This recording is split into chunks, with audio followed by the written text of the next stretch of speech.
جس کے اندر وہ لوگ ہوتے ہیں جو بارڈر کراس کر کے ایران کے اندر داخل ہوتے ہیں، ایران سے ترکی اور ترکی سے پھر وہ یورپ کے اندر نکلنے کی کوشش کرتے ہیں، اور اس میں بہت سارے لوگ مارے بھی جاتے ہیں۔ وہ لوگ ان گاڑیوں میں سوار ہو کر وہ مند بلو جاتے ہیں، وہاں سے وہ پیسے دے کر بارڈر کراس کر جاتے ہیں۔ اچھا، جب یہ گاڑیاں واپس آتی ہیں، مند بلو ایک بہت چھوٹا سا علاقہ ہے، چھوٹا سا قصبہ نما شہر ہے، گوادر بھی ایک چھوٹا سا شہر ہے، اور اس پورے ریجن کے اندر سوائے تربت کے کوئی بڑا شہر موجود نہیں ہے، آبادی انتہائی کم ہے۔ اور جب یہ بسیں واپس آتی ہیں کراچی، تو ان کے نیچے بڑے بڑے تہہ خانے بنے ہوتے ہیں۔ یہ سارے جو تہہ خانے ہوتے ہیں یہ اسمگلنگ کے سامان سے بھرے ہوتے ہیں، اور ان کے چھتوں کے اوپر بھی سامان ہوتا ہے۔ وہ سامان جو ہے وہ یوسف گوٹ پر لا کر اتارا جاتا ہے۔ وہاں ہول سیل کے ڈیلر موجود ہیں، شاپس بڑی بنی ہوئی ہیں، ہول سیل کے ویئر ہاؤسز موجود ہیں۔ وہاں سے یہ ٹرک اڈا کراچی اور دیگر جگہوں پر جاتا ہے، وہاں سے یہ پھر پنجاب اور دیگر علاقوں کے اندر سمگل ہو جاتا ہے۔ کراچی سے پنجاب کی طرف جو گاڑیاں نیشنل ہائی وے پہ آتی ہیں، آپ یقین کریں کہ آپ کسی بھی کسٹم ایکسائز والے کو پیسے دے کر آپ کچھ بھی سمگل کر سکتے ہیں۔ یہ بھی میں تجربے کی بات آپ کو بتا رہا ہوں کہ آپ نے پیسے دیے، منتھلی طے کر لیں، حیدرآباد ہے، حیدرآباد اور اس کے بعد مورو اور سکھر، یہ تین ریجنل ہیں جہاں پر جو ہے وہ گاڑیوں کو چیک کیا جاتا ہے، روکا جاتا ہے، اور آپ وہاں پر پیسے دیں۔ وہ خود ایکسائز والے یا کسٹم والے آپ کو کال کر کے یہ کہتے ہیں کہ آپ کی گاڑی ہم لوگوں نے روکی ہوئی ہے، ہمارے ساتھ کچھ طے کریں۔ گاڑی والا اس کو 5-7 ہزار روپے یا 4 ہزار روپے دے دیتے ہیں، گاڑی بڑے آرام سے جو ہے وہ پھر وہ آگے چلی جاتی ہے۔ اس کے بعد گاڑیاں جب پنجاب کی حدود میں داخل ہوتی ہیں تو وہاں ان کو بالکل بھی نہیں پوچھا جاتا، زیادہ سے زیادہ جو ہے کوٹ سبزل یعنی کہ جو سندھ اور پنجاب کا بارڈر ہے وہاں پر روکی جاتی ہیں۔ اچھا، یہ جو پٹرولیم مصنوعات آ رہی ہیں وہاں بلوچستان سے پنجاب کے لیے جو ہے وہ ایک ہی روڈ ہے، یعنی کہ ان بارڈر کے ایریاز کی طرف سے۔ ویسے تو آپ کوئٹہ اور کوئٹہ سے پشین اور اس ایریا سے جو ہے وہ آپ کیا اس کو کہتے ہیں جناب، ڈیرہ اسماعیل خان کی طرف جو ہے وہ زوب والا رستہ جو ہے اس سے بھی آپ آ سکتے ہیں، لیکن جو سب سے جو مین رستہ ہے وہ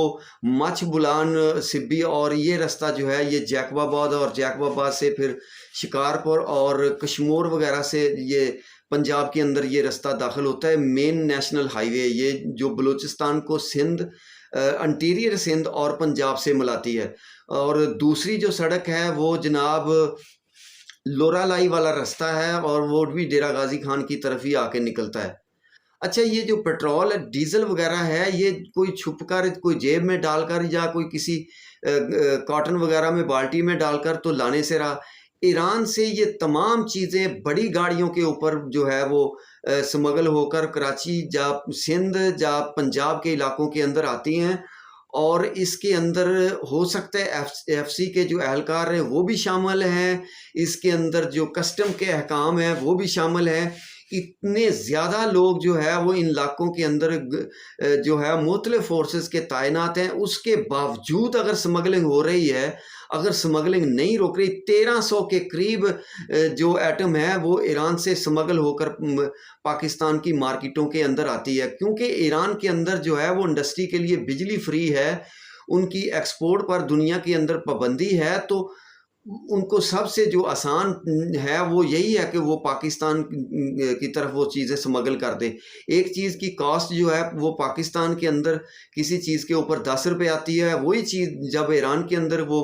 مینوفیکچرنگ اس کی ہوتی ہے تو اس کا 2 یا 3 روپے اس کے اوپر جو ہے وہ اخراجات آتے ہیں۔ تو یہ بہت بڑا جو ہے وہ فرق ہے، اور اسی فرق کا جو ہے وہ فائدہ یہ جو سمگلنگ مافیا ہے یہ اٹھاتے ہیں۔ اور اس کے علاوہ گیس کی بہت وسیع پیمانے پر سمگلنگ ہوتی ہے ایران سے، بڑے بڑے بوزر بنے ہوئے ہیں جو ایران کے بارڈر سے جو ہے وہ بلوچستان، سندھ اور پنجاب کے مختلف علاقوں کے اندر وہ یہ جو گیس ہے وہ لے کر آتے ہیں۔ اچھا، سب سے پہلے میں جس طرح آپ کو کہہ رہا تھا کہ اچھا 22 ویلر بڑی گاڑیاں جو ہے وہ تفتان اور مند بلو کے علاقوں سے سکریپ لے کر لاہور، فیصل آباد اور دیگر مارکیٹوں کی طرف آتی ہیں، اور ان گاڑیوں کے نیچے سارا سپیئر پارٹ ہوتا ہے، اور یہ اربوں روپے کی یہ سمگلنگ ہے۔ یہ جو اپنا گاڑیوں کے جو پارٹس ہوتے ہیں، کیونکہ پاکستان کے اندر پارٹس امپورٹ کرنے پر پابندی ہے، سیکنڈ ہینڈ پارٹس آپ بالکل امپورٹ نہیں کر سکتے، تو پورے پاکستان کی کسی بھی مارکیٹ سے آپ سیکنڈ ہینڈ جو پارٹس لیتے ہیں وہ سارے کے سارے جو ہے وہ سمگل شدہ ہوتے ہیں۔ تو اب اگر جو ہے وہ پاکستان آرمی نے اس کے اوپر اگر انیشیٹو لیا ہے تو اس کو جو ہے وہ ضرور جو ہے وہ منطقی انجام تک جو پہنچنا چاہیے، اور اگر اس کے اوپر ایف سی کے اہلکار ملوث ہیں جو کہ یقیناً ہیں، اگر اس کے اندر کسٹم کے اہلکار ملوث ہیں اور یقیناً ہیں، اور اگر اس کے اندر سیاستدان ملوث ہیں اور یقیناً ہیں، اور اگر اس کے اندر پولیس کے اہلکار آفیسرز موجود ہیں اور یقیناً ہیں، تو ان کا ضرور احتساب ہونا چاہیے۔ اور دوسرا جو افغانستان کی طرف ڈالر سمگل ہو کر جا رہے تھے، یہ بھی بڑی حیرت ناک بات ہے کہ بارڈر تو کافی حد تک سیل ہو چکا ہے، وہاں تو خاردار تاریں لگی ہوئی ہیں، پاکستان کی فوج وہاں پر موجود ہے، ایف سی وہاں پر موجود ہے، اور پولیس کے بہت سارے ادارے اس ایریے کے اندر کام کر رہے ہیں، اس کے علاوہ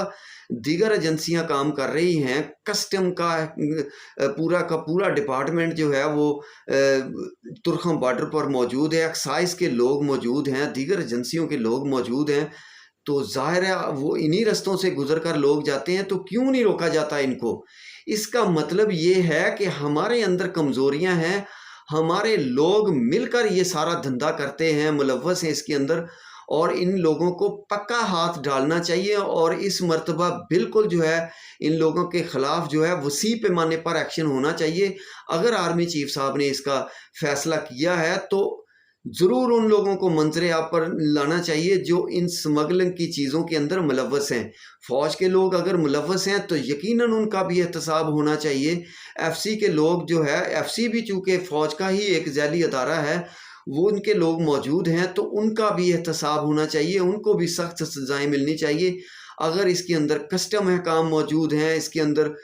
جو ہے ایکسائز کے لوگ موجود ہیں، پولیس کے لوگ موجود ہیں، یا دیگر ایجنسیوں کے لوگ موجود ہیں، تو ان کے خلاف سخت ایکشن ہونا چاہیے۔ اور ان کے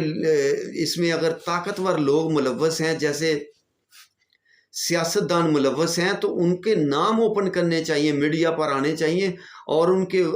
گرد بھی جو ہے وہ گھیرا تنگ کرنا چاہیے، تبھی چاہ کر یہ سارا جو ہے وہ سسٹم جو ہے یہ رکے گا۔ اربوں روپے کی سمگلنگ کی وجہ سے پاکستان کی انڈسٹری تباہ ہو رہی ہے، پاکستان کی کنفیکشنری اور بیوریج کی انڈسٹری تقریباً بند ہو کر رہ چکی ہے۔ اس کے علاوہ ایک اور بہت بڑی سمگلنگ ہے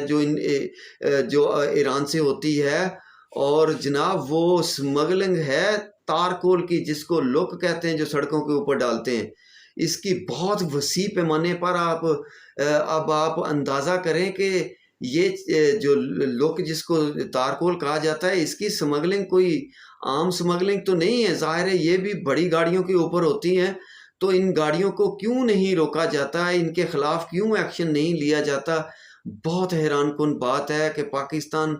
تباہی کی طرف جا رہا ہے، پاکستان کی اکانومی برباد ہو رہی ہے، اور یہ جو بے شرم ہمارے سمگلنگ میں ملوث ہیں، ہمارے ادارے جو اس کے اندر ملوث ہے، سخت سے سخت ان کا احتساب ہونا چاہیے، تبھی جو ہے وہ بہتر رستے کی طرف ہم نکلیں گے۔ یہ ایسا نہیں ہونا چاہیے۔ پی ٹی آئی کے دور کے اندر جب یہ اعلان کیا گیا تھا کہ جو بھی پیٹرول پمپ جو ہے وہ ایرانی تیل کی سیل کرتا ہوا پکڑا گیا، اس کی جائیداد جو ہے وہ ضبط ہوگی، تھوڑے عرصے کے لیے جو ہے وہ سمگلنگ رک گئی تھی آئل کی، اور اس کے بعد دوبارہ شروع ہوگی، کیونکہ ہمارے جو سیکیورٹی فورسز کے ادارے ہیں وہ بہت نااہل ہیں، وہ کام نہیں کرتے ہیں، وہ ملوث ہوتے ہیں ہر جگہ پر۔ تو میری دعا ہے کہ اللہ تعالیٰ جو ہے ہمارے ملک پر رحم و کرم کرے، اور یہ جو مافیاز ہیں جیسے چینی مافیا ہے، چند دنوں کے اندر اندر ہی پورے ملک کی چینی گم ہو گئی۔ پہلے کہا جا رہا تھا کہ پاکستان کے اندر بمپر کراپٹ ہوئی ہے، اب وہ بمپر کراپٹ جو ہے وہ پتہ نہیں کہاں گم ہو گئی ہیں۔ تو چند لوگ ہیں نا، چند لوگوں کی شوگر ملیں ہیں، سیاستدان ہیں، ہر شخص ان کو جانتا ہے، پتہ ہے، میڈیا کے لوگ بھی جانتے ہیں، اور ان کو بھی اوپن کرنا چاہیے، ان کا بھی احتساب ہونا چاہیے۔ جو چینی ان کے پاس سے اس طرح سٹاک کی ہوئی پکڑی جاتی ہے اس کو ضبط کرنا چاہیے، اور جب یہ سارا کچھ ہوگا اور لوگوں کو انصاف ہوتا ہوا نظر آئے گا، لوگوں کو یہ نظر آئے گا کہ اب یہ جو ان کے خلاف جو ہے وہ آئینی ہاتھوں سے نپٹا جا رہا ہے، تو ضرور جو ہے وہ حالات بہتری کی طرف جائیں گے، اور یقیناً لوگوں کے اندر اعتماد پیدا ہوگا، اور جو سرمایہ دار طبقہ ہے وہ جو ہے وہ سرمایہ پاکستان کی انڈسٹری کے اندر اور مارکیٹوں کے اندر لگانے کے لیے پر اعتماد ہوگا۔ بہت شکریہ، اپنا خیال رکھیے گا۔ پاکستان زندہ باد۔